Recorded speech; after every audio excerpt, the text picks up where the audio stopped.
เธอกับเขาเกินเลยไม่เคยได้คิดปล่อยความใกล้ชิดทำร้ายใจเราเรื่อยมาลบความจริงที่เราต่างมีปัญหาเย็นชาดื้อต่อกันจนมันยากเกินดูแลเจ็บปวดที่เราไว้ใจยอมทนเหนื่อยใจเรื่อยมาอยากจบปัญหาแล้วไปจากกันขอให้ทิ้งกันอย่ามีเยื่อใยตัดใจให้จบ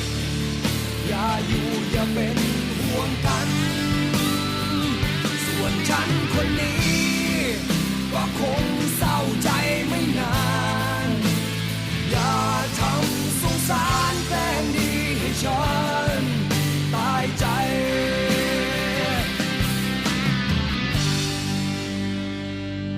หากตัวเธอยังพอที่จะได้คิด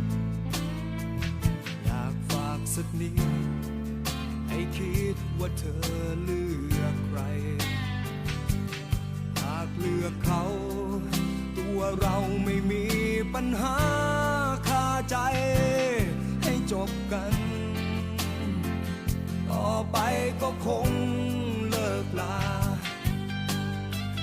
เจ็บปวดที่เราไว้ใจยอมทนเหนื่อยใจเรื่อยมาอยากจบปัญหาแล้วไปจากกันขอให้ทิ้งกันอย่ามีเยื่อใยตัดใจให้จบอย่าอยู่อย่าเป็น